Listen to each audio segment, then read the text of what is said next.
안녕하세요. 저는 올해 27살이 된 미유키라고 합니다.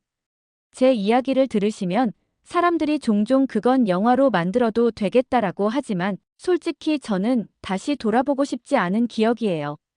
이 이야기를 할 때마다 가슴 깊이 묻어둔 상처를 꺼내는 기분이니까요.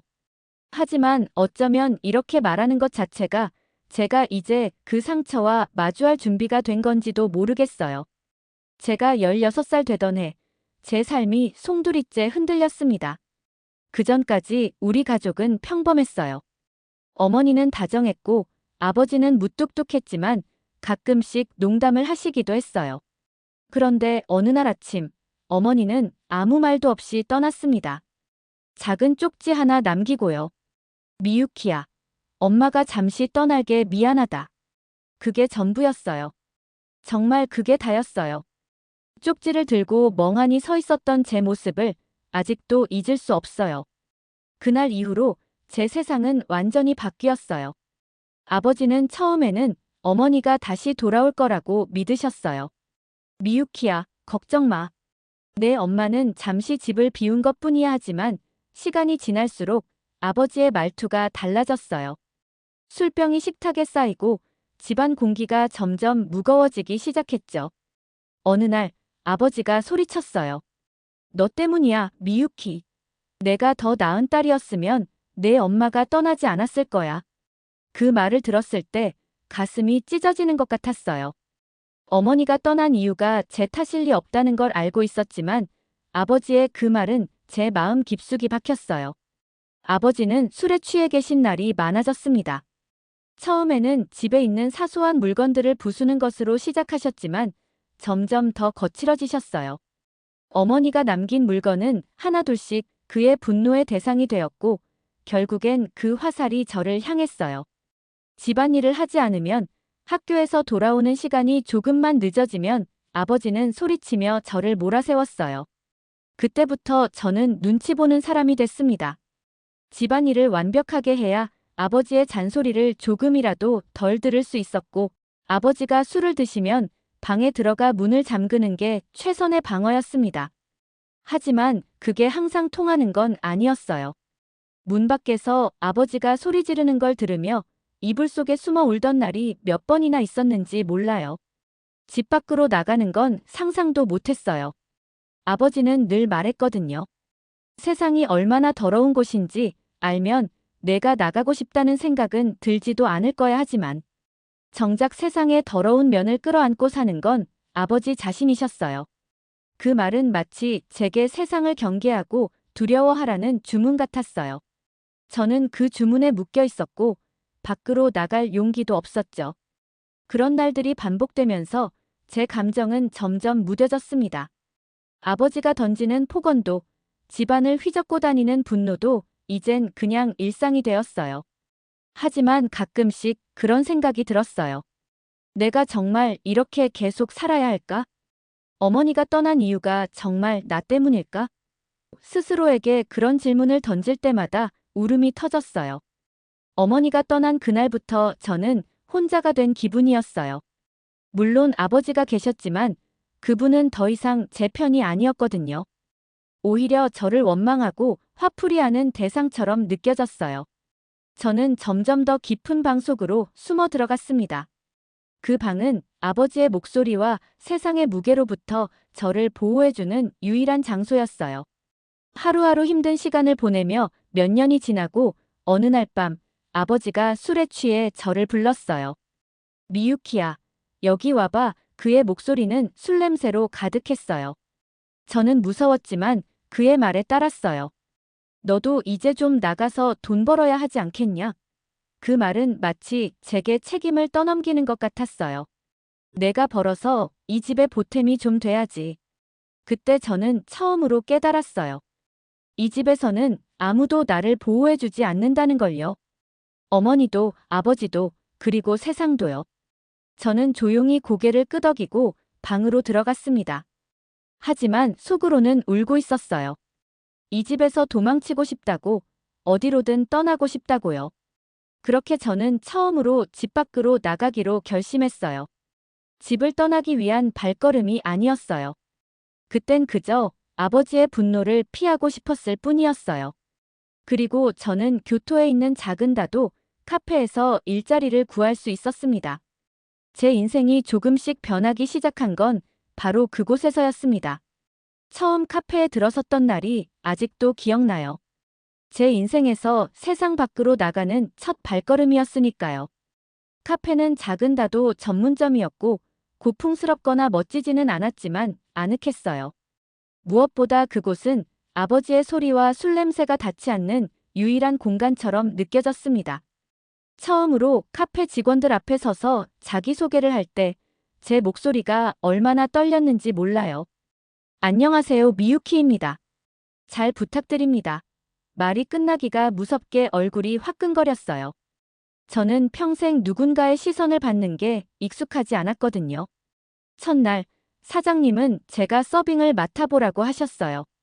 손님이 들어오면 차를 내놓고 웃으면서 인사하라고요. 이게 그렇게 어려운 일일까?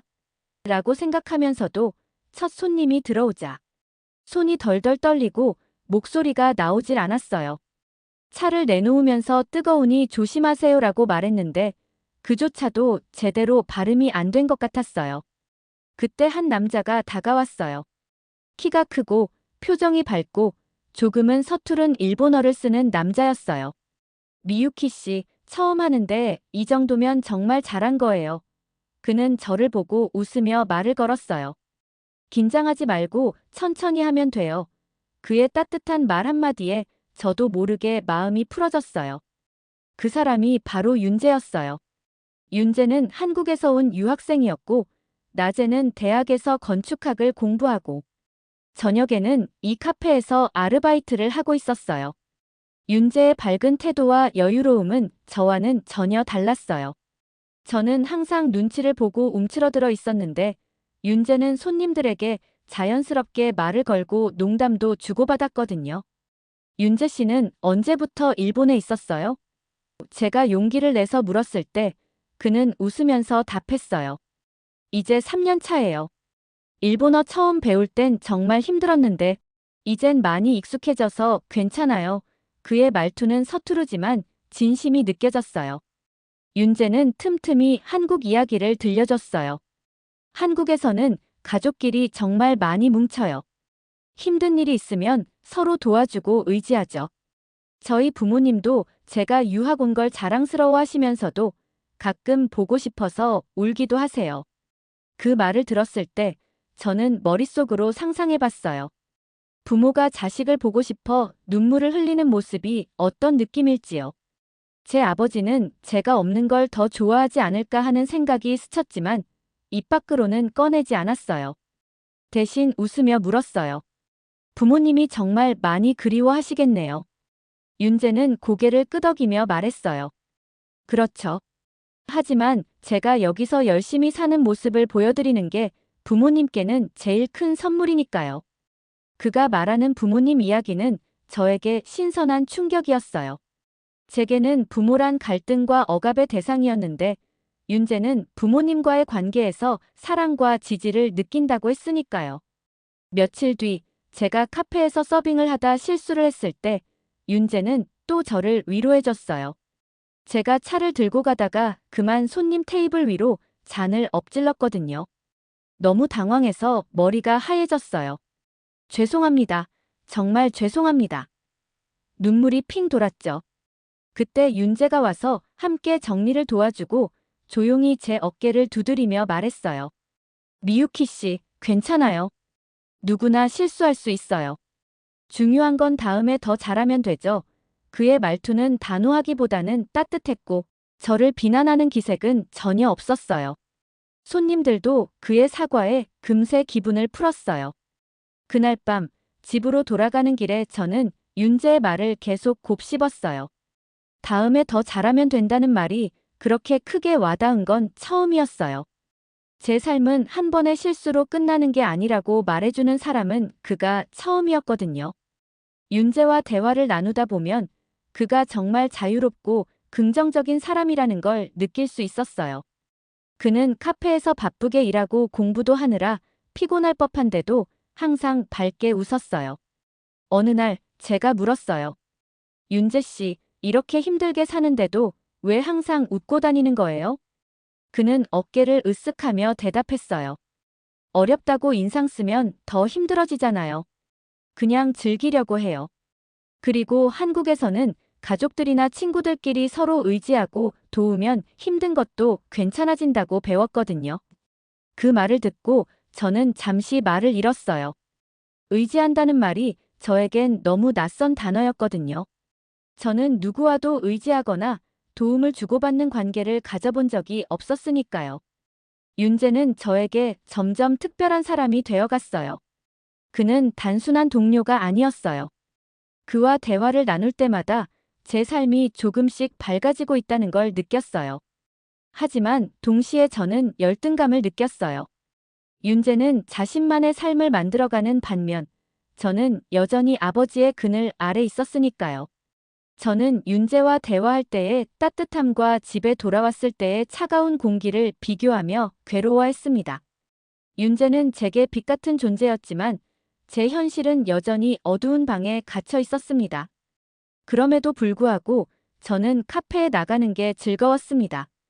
윤재와 함께 있는 시간이 제게는 도피처였고 그의 말 한마디는 제 하루를 버틸 수 있는 힘이 됐어요. 제가 처음으로 세상 밖으로 나가고 싶다고 느끼게 된 건 윤재가 제게 보여준 따뜻함 덕분이었어요. 카페에서의 생활은 제게 숨 쉴 틈을 주었지만 집에 돌아가는 순간 모든 게 다시 어두워졌습니다. 저는 매일같이 오늘은 별일 없었으면 좋겠다라고 기도하며 문을 열었어요. 그런데 그날은 문을 열자마자 아버지의 목소리가 쩌렁쩌렁 들려왔어요. 너 요즘 뭐 하고 돌아다니는 거냐? 그의 목소리는 술 냄새와 함께 날카롭게 날아왔어요. 저는 얼어붙은 채 대답했습니다. 아르바이트 다녀왔어요. 아르바이트? 아버지는 비웃듯이 말하며 제 앞으로 다가왔습니다. 뭐 하는 곳인데? 도대체 내가 거기서 뭘 배우고 오길래 얼굴이 그렇게 멍청해 보이는 거야?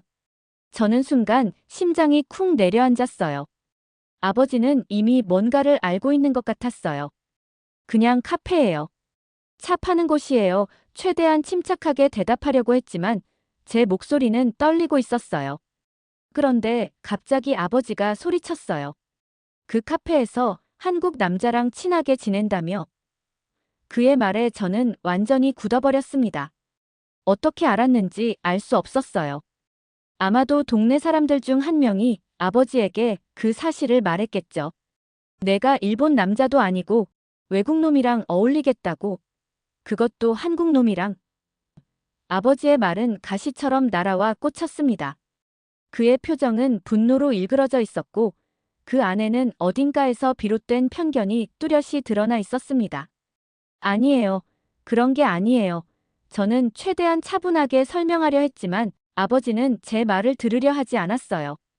한국은 우리랑 오래전부터 앙숙인 나라야. 내가 그렇게 멍청하게 굴어서야 어딜 가도 인정받지 못할 거야. 그는 제 말을 끊고 자신의 말을 이어갔습니다. 그의 얼굴은 점점 더 붉어졌고 말의 끝에는 욕설이 섞여 있었어요. 저는 그 순간 너무 억울했습니다. 윤재는 그런 사람이 아니라고, 그는 제게 힘이 되어주는 사람이라고 말하고 싶었어요. 하지만 아버지 앞에서는 그런 말을 꺼낼 용기가 나지 않았어요. 그의 폭언은 항상 진실처럼 들리게 만드는 힘이 있었거든요. 다음 날, 저는 윤재에게 이 이야기를 털어놓았어요. 카페 한쪽에서 조용히 앉아있던 저는 한숨을 내쉬며 말했죠. 윤재 씨, 아버지가 당신을 반대해요. 한국 사람이라는 이유로 더 싫어하는 것 같아요. 윤재는 놀라는 표정을 지었지만 금방 침착하게 물었어요. 미유키 씨 괜찮아요? 혹시 아버님이 다치게 하시거나 그러신 건 아니죠? 그의 말투에는 진심 어린 걱정이 담겨 있었어요. 아직은 괜찮아요. 저는 작은 목소리로 대답했지만 마음속에서는 이미 두려움이 커지고 있었습니다. 아버지의 화가 더 커질까봐 걱정됐어요. 윤재는 잠시 생각하더니 진지한 표정으로 말했어요. 미유키 씨, 이런 상황에서는 증거를 남기는 게 중요해요. 아버님이 하시는 말이나 행동을 녹음해두면 나중에 도움이 될 수 있어요. 저도 도울 테니까 무슨 일이 생기면 꼭 말해요. 그의 말에 저는 마음이 조금 놓였어요. 하지만 동시에 제 자신이 초라하게 느껴졌습니다. 윤재는 항상 문제를 해결할 방법을 생각해내는데 저는 늘 두려움에만 갇혀 있었으니까요. 며칠 뒤 아버지는 또다시 제게 화를 내기 시작했습니다. 너 그놈이랑 무슨 관계냐? 절대 내 눈앞에 데리고 오지 마라. 아니, 내가 그딴 놈이랑 엮이는 것도 용납 못해. 그는 저를 몰아붙이며 벽을 세게 쳤어요. 저는 녹음기를 손에 쥐고 있었지만 손이 떨려서 제대로 작동하는지도 모르겠더라고요. 그 순간 저는 다시 한번 아버지의 분노가 저를 삼키는 기분이 들었어요. 너 같은 게 내 말을 무시해. 내가 그놈 때문에 잘못된 길로 빠져봐라. 너도 네 엄마랑 똑같아. 두고 보자. 그는 결국 테이블 위에 물건을 집어던졌어요. 저는 방으로 뛰어들어가 문을 잠갔습니다. 그날 밤 녹음 파일을 듣고 또 들으면서 윤재가 한 말이 떠올랐어요. 증거를 남기는 게 중요해요. 처음에는 아무것도 달라지지 않을 것 같았지만 이제는 그게 유일한 희망처럼 느껴졌어요. 며칠 후 저는 윤재에게 녹음 파일을 들려줬습니다. 그는 무거운 표정으로 파일을 들은 뒤 고개를 끄덕이며 말했어요. 이제 시작이에요. 아버님께 맞설 준비를 해야 해요. 제가 도울게요. 그 말에 저는 작은 용기를 얻었습니다. 아버지와 마주하는 일이 두렵긴 했지만 윤재가 제 곁에 있다는 사실만으로도 마음이 조금씩 가벼워졌습니다. 그리고 그날이 왔습니다. 저는 윤재와 함께 저희 집으로 갔습니다. 아버지는 우리가 함께 들어서는 걸 보자마자 소리를 질렀어요. 이게 누구야? 내가 만나는 놈이냐? 윤재는 아버지의 분노 앞에서도 침착하게 말했어요. 아버님, 지금 이 대화는 모두 녹음되고 있습니다. 이 파일들은 법적으로도 사용될 수 있습니다. 아버지는 당황했지만 곧 다시 소리를 질렀습니다. 그딴 게 무슨 소용이야? 너희 둘 다 내 허락 없이는 아무것도 못해. 이번에는 제가 나섰습니다. 아버지, 더는 당신 뜻대로 살지 않을 거예요. 저는 이제 이 집을 떠날 거예요. 제 말은 단호했지만 속에서는 두려움이 떨리고 있었어요. 아버지는 헛웃음을 터뜨리며 말했어요. 내가 떠나봤자 어디로 갈 건데? 혼자 살 수 있을 것 같아. 하지만 이번엔 윤재가 제게 용기를 줬습니다. 그는 조용히 제 옆에서 지켜주며 말없이 저를 응원했습니다. 저는 그날 아버지의 집을 떠났습니다. 문을 나서면서 뒤돌아보지 않았어요. 그날 아버지의 집을 나서며 저는 문득 이런 생각이 들었어요. 정말 이게 끝일까? 내가 이제 아버지에게서 자유로워질 수 있을까? 아직 잘 모르겠지만 적어도 윤재가 옆에 있다는 사실이 그 순간 저를 조금은 덜 두렵게 해줬습니다. 집을 떠나는 건 결코 쉽지 않았어요. 문 밖으로 나서며 뒤를 돌아보지 않으려고 애썼지만 가슴 한편이 무거웠습니다. 그 집에서의 기억이 아무리 고통스러워도 제 어린 시절이 남아있는 곳이었으니까요. 윤재는 아무 말 없이 제 곁을 지켰습니다. 제가 떠날 때 혼자 느끼지 않게 해주려는 배려 같았어요. 짐을 옮기고 새로운 방에 도착했을 때도 그는 묵묵히 저를 도왔습니다. 방은 작고 단출했지만 제게는 첫 자유를 누릴 수 있는 공간처럼 느껴졌어요. 처음 며칠 동안은 솔직히 무서웠습니다. 문 밖에서 들리는 작은 소리에도 깜짝깜짝 놀랐어요. 밤마다 아버지가 찾으러 오는 악몽을 꾸기도 했고요. 그런데 윤재는 그럴 때마다 조용히 제 이야기를 들어줬습니다. 미유키, 당장 완벽하게 달라질 필요는 없어요. 천천히 하세요. 이제부터는 미유키 씨가 원하는 대로 할 수 있는 거잖아요. 그 말을 들으니 마음이 조금 편해졌습니다. 저는 처음으로 내가 원하는 삶이 뭔지 고민해보기 시작했어요. 카페 일도 계속했지만 조금씩 다른 일도 알아보기 시작했어요. 윤재는 제가 무엇을 하든 응원해줬어요. 몇 달이 지나면서 제 일상도 조금씩 안정되기 시작했어요. 윤재와 함께 카페 일을 하면서도 우리는 서로의 하루를 나누는 게 자연스러워졌어요. 어느 날 윤재가 저에게 이런 말을 했어요. 미유키, 한국에 같이 가서 제 부모님을 만나보는 건 어때요? 부모님도 미유키 씨 이야기를 듣고 정말 궁금해하세요. 솔직히 처음엔 망설였어요. 다른 나라에 간다는 건 너무 큰 변화처럼 느껴졌거든요. 그런데 윤재가 곁에 있다는 게 저를 조금씩 용감하게 만들었어요. 좋아요, 가보고 싶어요. 제가 그렇게 말했을 때 윤재는 환하게 웃었습니다. 한국에 도착했을 때 윤재의 부모님은 공항에서 우리를 기다리고 계셨어요. 그들의 얼굴은 환하게 빛났고 어색한 일본어로 저를 맞아주셨어요. 미유키 씨, 오느라 정말 고생 많았어요. 우리 집에서 편히 지내세요. 그들의 따뜻한 말과 행동은 제가 평생 느껴보지 못했던 감정이었어요. 처음엔 낯설고 어색했지만 금세 익숙해졌습니다. 윤재의 부모님은 식사 중에 제 이야기를 진심으로 들어주셨고 제게 힘이 되는 말을 건네주셨어요. 미유키 씨, 이제는 정말 잘 될 거예요. 윤재가 얼마나 미유키 씨를 자랑스럽게 생각하는지 몰라요. 그 말을 듣고 저도 모르게 눈물이 흘렀어요. 한국에서의 시간은 제게 새로운 세상을 보여줬어요. 윤재는 저를 전통시장, 한옥마을, 그리고 벚꽃이 흐드러지게 핀 공원으로 데려갔어요. 그곳에서 저는 처음으로 진정한 평화를 느꼈습니다. 세상이 이렇게 아름다울 수도 있다는 걸 윤재와 그의 가족이 가르쳐줬어요. 어느 날 밤 윤재가 제게 말했어요. 미유키, 앞으로도 이렇게 함께 지낼 수 있을까요? 저와 함께 새로운 가정을 꾸려주실래요? 그의 청혼은 조용했지만 진심이 가득했어요. 저는 망설이지 않고 고개를 끄덕였어요. 한국에서의 결혼식은 작지만 따뜻했어요. 윤재의 부모님은 저를 딸처럼 아껴주셨고 윤재의 다른 친척들 또한 저를 진심으로 환영해 주었어요. 저는 그들 덕분에 가족의 진정한 의미를 배울 수 있었습니다. 결혼 후 저는 한국에서 새로운 삶을 시작했어요. 윤재와 서로 존중하며 함께 보내는 매일매일은 특별했고 그의 가족과 함께하는 시간은 저를 점점 더 단단하게 만들어줬습니다. 제 삶은 완전히 달라졌어요. 제 선택으로 하루를 계획하고 제가 원하는 방향으로 삶을 꾸려갈 수 있다는 게 믿기지 않을 정도로 행복했어요. 물론 과거의 상처가 완전히 사라진 건 아니에요. 가끔씩 아버지와의 기억이 떠오르기도 하지만 이제는 그 기억이 저를 짓누르지 않아요. 그 상처를 딛고 일어선 제가 있다는 걸 알기 때문이에요. 윤재는 제게 말했어요.